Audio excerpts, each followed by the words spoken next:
नमस्कार दर्शक बंधु मो वास्तव संदेश चैनल को आपको स्वागत करुच्ची। आज आप सम्मुखें देखिपारे कौन लिखाई बह डेरी कि बाधा सृष्टि कारण कौन थे ये परिस्थिति थे आप कौन उपाय कर आपंकर जो परेशानी आर मुक्ति पाइपर कौन दर्शक बंधु देखो आज जुगे कौन हो हूँ कि झील हूँ दुई जन जगह परिस्थिति सेम भाया पितामाता परिस्थिति सेम आसी जाइए कौन ना प्रस्ताव खोजा अर्थात कौन ठीक बर प्राप्त मिल पारनी मिले कौन ना मैचअप हो पारनी कुंडली ए भाया परिस्थिति किसी ना कि व्यक्ति अच्छा किंतु ये सब जिन हबार कारण कौन ना प्रथम हूँ आप जन्म कुंडली अर्थात जन्म कुंडली किसी एमती किसी जिन थी जहाँफल परेशानी आसूची आ सहित आपंकर कौन नमाज कुंडली भी दरकार। तो एठी कौन है जदि आप लग्न कुंडली एठी जो लग्न कुंडली किसी ना कि आपंकर अंक थी माने ये एक अंक लिखाई कौन एक लिखाई कार दुई लिखाई कार 5 7 8 जहाँ भी अच्छे 12टार लग्न राशि भितर किसी ना कि अंक थी। तो 1 2 3 4 5 6 7 अर्थात कौन आसला ये ना 7 8 9 10 11 12 ये अनुसार तार कौन नमाज कुंडली भी थी निश्चित रूपे। तो आम देखा कौन सप्तम भाव में जदि नीच ग्रह थिला अर्थात एठे जो अंक लिखाई आपण सप्तम भाव आप जन्मकुंडली खोलतु सप्तम भाव में क्यों अंक लिखाई जो ये लिखिदे आप जानापी ये कौन ग्रह कौन नीच अर्थात 7 थी देखो कौन आसला ये आपंकर कौन आसला रवि नीच आसला जदि 7 थी ग्रह किए बसथ र लिखाई कि सन लिखाई ग्रह नीच आसला जदि ये आपंकर 8 थी चंद्रमा थी 4 थी मंगल थी 12 थी माने बुध थी 10 कि 6 थी आपंकर गुरु आसी कि 6 लिखाई शुक्र थी सन 1 लिखाई 7 थी ताले कौन आसला आपंकर कौन जन्मकुंडली सप्तम भाव आपंकर नीच राशि आसला अर्थात जदि जार भी सप्तम भाव नीच अवस्था आसला ताहार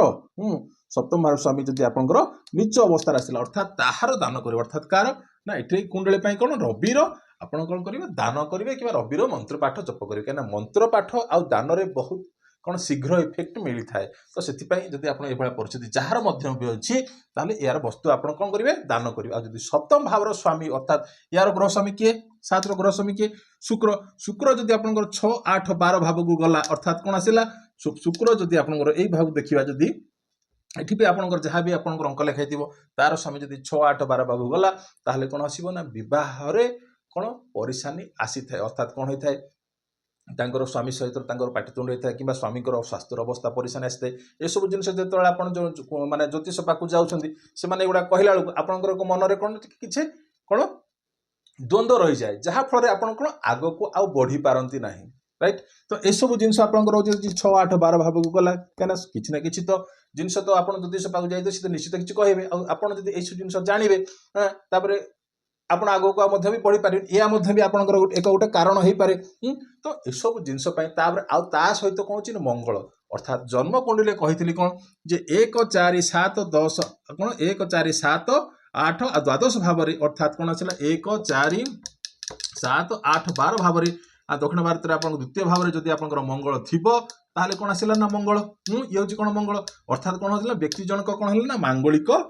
मांगलिक हो गले किंतु मु कही कौन जे जदि आपंकर ए भाव में आपंकर मंगल अच्छी केते लोक कहते 28 वर्ष पर मत अच्छी 28 वर्ष पर मांगलिक दोष को धरा जाए ना ठीक कथा किंतु जदि आपंकर ये पुरुष कुंडली 1 4 7 8 12 भाव में आपंकर जदि मंगल अच्छी तो जदि ए भाव में जदि स्त्री अर्थात कौन झीर जदि जदि मानि ना पुरुष कुंडली तार झीर कुंडली कौन ए भाव में शनि राहु जदि आपंकर बस कि रवि बसी ताहले कौन हम मांगलिक दोष कौन हम ना हरण हम मांगलिक दोष कौन हम ना हरण हम किंतु 1 4 7 आउ 12 भाव 1 4 7 12 भाव जदि आपंकर मंगल थी तापर जदि आपंकर गुरुंकर दृष्टि पड़ुची ताहले मंगल दोष संपूर्ण हरण हम 1 4 7 12 भाव जदि मंगल थी किंतु एठी कौन अच्छी ना सप्तम भाव नीच अवस्था नथिबार अच्छी कौन सप्तम भाव कौन नीच अवस्था नथिबार अच्छी एठी देखंतु नीच हैला एटा हेले एटा ए सूत्र एठी काम दब नाही 1 4 7 12 भाव जदि मंगल थी गुरु जदि सप्तम गुरु जदि थी सप्तम भाव जदि आप नीच अवस्थित ताहले ए फर्मुला एठी कौन काम दब नाही हेले द्वादश भाव को अर्थात कौन होची ना आपण देखिबा द्वादश भाव कौन होची ना सुख अर्थात सुख विचार करछो आ एठर मध्ये भी कौन भोग मध्ये विचार कराउची। तो द्वादश भावर स्वामी जदि भी नीच अवस्था आसो जदि ये देखो 12 स्वामी ये किए आसला ये लिखाई 12 अंक लिखाई अर्थात 12 ग्रह स्वामी किए ना बृहस्पति बृहस्पति जदि ये आपंकर कौन आसो ना गुरु एठी आपणकर आसीबो 10 अंकर को आसीगला एठी आपणकर गुरु आसीगला देखंतु 12 स्वामी एठी कोन आसला जन्म कुंडली रे एठी बसला तो द्वादश भावर स्वामी जदि भी आपणकर नीच अवस्था को पळै आसला ताहार मध्य याहार मध्य भी आपण कोन करिवे ना दान करिवे कोन ना द्वादश भावर स्वामी जदि आपणकर जन्म कुंडली रे कोन नीच अवस्था को आसीगला ताहार मध्य भी आपण एठी कोन दान करी कोन करिवे ए जो बाधा होची किबा डेरी होची जहा भी किछि होची ताहार मध्य आपण वस्तु का आपण कोन दान करिवे आ सप्तम भाव रे एमिति किछि दोष अछि अर्थात कोन दोष आपण जो आहा को कहउछि कोन विश्व दोष अर्थात शनि चंद्रमा ग्रहण दोष रवि राहु कि चंद्रमा राहु चंद्रमा केतु ए सब जिनस जदि आपन सप्तम भाव रे किछि दोष थिबो अर्थात शनि चंद्रमार युक्ति थिबो कि आपन मंगल राहु सहित अंगारक दोष आसिला तापर रवि राहु सहित आपन आसिला कि चंद्रमा राहु सहित एभलिया परिस्थिति आसिला जदि एभलिया अछि ताले याहर मध्य भी आपन कोन करिवे ना दान करिवे ता सहित आपन किछि मंत्र पाठ पठन करिवे तो ए सब जिनस आपन थिले ए सब जिनस होई थाय आ नवमांसर चतुर्थ भाव को देखिया पड़िबो कोन सुखटा मिलिबो कि नाही सेठिरु विवाह बाधा जो सृष्टि होची कहीं अधिकांश लोक ए सब जिनस देखिक कोन आउ टिके जहा किछि आगु जाउथिबे से माने कोन टिके पछको पळे आस्तांत अर्थात नवमांसर चतुर्थ भाव एटा आपन समस्त लग्न कुंडली जदि चतुर्थ भाव रे जदि शुभ ग्रह जार थिबो नवमांस कुंडली जन्म कुंडली चतुर्थ भाव में जो शुभ ग्रह थी बह परिशानी से किसी आसब ना बह किसी परिशानी आसब ना आउ सब जिन आप जानिले किंतु जदि एठी या कौन उपाय करेंगे या कौन उपाय करी आपंकर जहाँ किसी परिशानी अच्छी केमती हटेबे देखु आमको कौन जावाक पड़ो ना बृहस्पति अर्थात कौन होची ना गुरु आउ कौन जावाक पड़ो पुओ होते गुरु आउ मंगल आउ झील होते बृहस्पति आउ कौन बुध को एतिक जिनस को करिया पड़ो अर्थात कौन पुओ होते गुरु आ मंगल अर्थात कौन होची गुरुर वस्त्र माने जो आपन जो सूता रहिला ताको कौन कहते हलदिया सूता आउ ता सहित कौन आसला आपनकर मंगलर आसला लाल सूता आ यार आसला हलदिया सूता यार आसला कौन ग्रीन सूता अर्थात ये दुईटी मिश्रण रे एक कौन करेंगे रिस्ट रे एक धारण करेंगे कौन दिन ना बृहस्पति अर्थात कौन होची ना गुरुवार दिन यहाँ धारण करेंगे ये पुओ धारण कर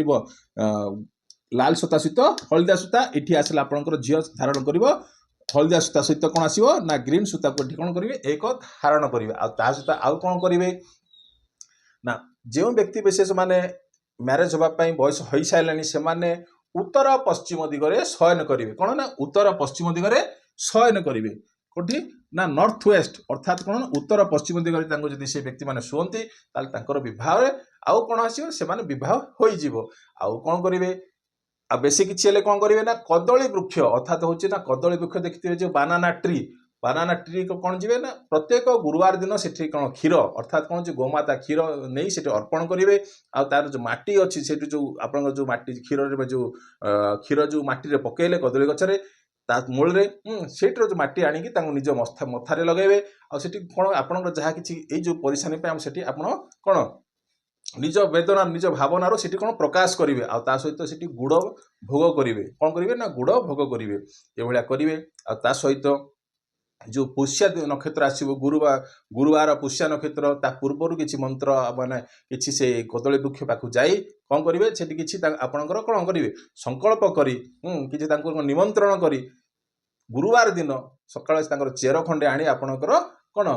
डाहाण भुजारे कि आपणकर पुरुष थिले डाहाण भुजारे स्त्री होते झील होते बाम भुजारे धारण करेंगे यह करने द्वारा आपंकर बह जो बाधा सृष्टि होची आउ कौन आसब ना आप छोटिया हिसाब से आपको बुझेली ये तो आज छोटिया टॉपिक रही नमस्कार।